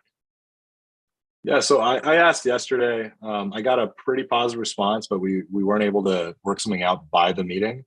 I'd say don't hold your breath, but there might be an email that Johnny will send you guys with maybe like a $50 off code or something like that. Thank you. If you probably heard, I'm sure someone has probably approached you about the convention that the National Stereoscopic Association does. It's in I've always wanted to go to 3DCon. It's great fun. I hope, if you're free in early August, I highly recommend it, and it would be quite a few people there would be interested in what you guys are doing if you're Jim, so where's inclined. I wanted to go the year when it was Buffalo. in Tacoma. I was going to definitely go the year it was in Tacoma, and then I think that's the year COVID hit, and then they pushed it back, and it was a whole. We did that online, but we did finally do it in Tacoma, but it just was last year. And Phyllis or someone, please correct me if I'm giving bad information, but it's in Buffalo the first week of August. I think you can start as early as Sunday the 30th, and it's going through the trade fair, which is the really fun thing. That would be great to have some of these represented there. Is on Saturday, August 5th, Buffalo, New York. It's going to be a blast, and it really is. It's amazing to be in a hotel with 300 people who everything we're talking about, they totally get it. It's the strangest Yeah, It's the way you wish life was all the time. as nerdy as Hey, you can Marlon, get. is that on your radar? Is that something that you've been thinking about? Definitely. You should come up and, we'll go to Newport Jazz the month before and I like how you think. go to, join our friends at this conference. But I mean, I'll be there with mine, and if nothing else, we're planning on having a room where a salon. We're trying to put together a salon where we'll have some VR headsets people can put on. We sort of want to have maybe a computer setup where people can try AI image generation. We certainly want to have what you guys. We didn't even touch on the AI portion of what you're doing, which is amazing. That you basically can use Stable Diffusion, right, and in real time generate 3D AI. So there's stuff we didn't even cover today, right? Yeah, so the Stable Diffusion stuff is happening using their API, so it's on their server. But yes, we do convert it to 3D in real time.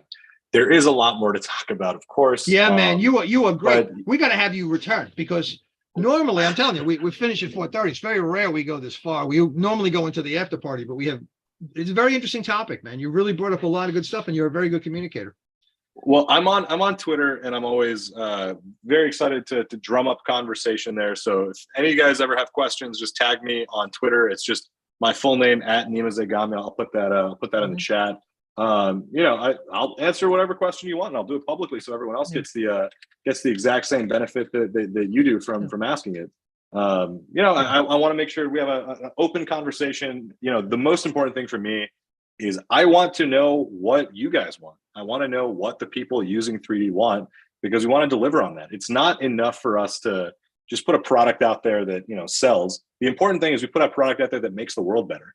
And for me, I've already gotten all the things I've ever wanted in this device. This is the idea that I could just take all of the YouTube videos I'm already watching and see them in 3D, or take the photos I take with my iPhone and they're just all high resolution, beautiful 3D. I literally did not think this was possible 3 years ago, and we have made it possible. Our amazing engineers have worked really, really hard. Our computer vision team, they're incredible. They're leading the industry on this. And, we want to make the impossible possible. And if you have things that are a lot more possible than impossible, why not? We'll just do it for you guys. So let us know. Man, we can't finish on a better note than that. The Mutual Admiration Society, we're all here. And I really hope the best. I know it's going to go well because you've got the right people and you've got the right passion for it. And it's our job to, as you're right, it's a small group, a small community, but we'll do, I promise you, everyone here will do their best to make this a success. So, I appreciate that. Yeah, those are great. Of course. Another show has come to an end. Thanks again for stopping by to see what you've been missing in 3D. See you all again next week. And of course, I want to thank Nima. And we didn't touch on Marlon, but he'll be around. We're certainly going to pick on him because we know he's local, so we can. We're going to get together. Yes, absolutely. Oh, yeah. New York family, let's do it. Yeah, man. So I look forward to it.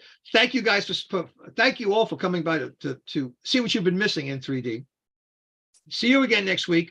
Until then, don't be stingy with your camera shutter or your palette for that matter, or your tablet. Share your joy, count your blessings. Now we can roll the credits. Thank you, everyone. Oh, See you okay. next week. All right. I got to get that ready. Forgot. Yeah, look at you sleeping. Wake up, man. All right. Yeah, I'm sorry. The credits are coming. We won't. Hey, forget look, them. I can. Wait a minute. I think Yeah, I got here it something. goes. Here it goes. No, I got Send it. in the I got it. clowns. I'm not incompetent. I know I never said that. You're the best. You guys later.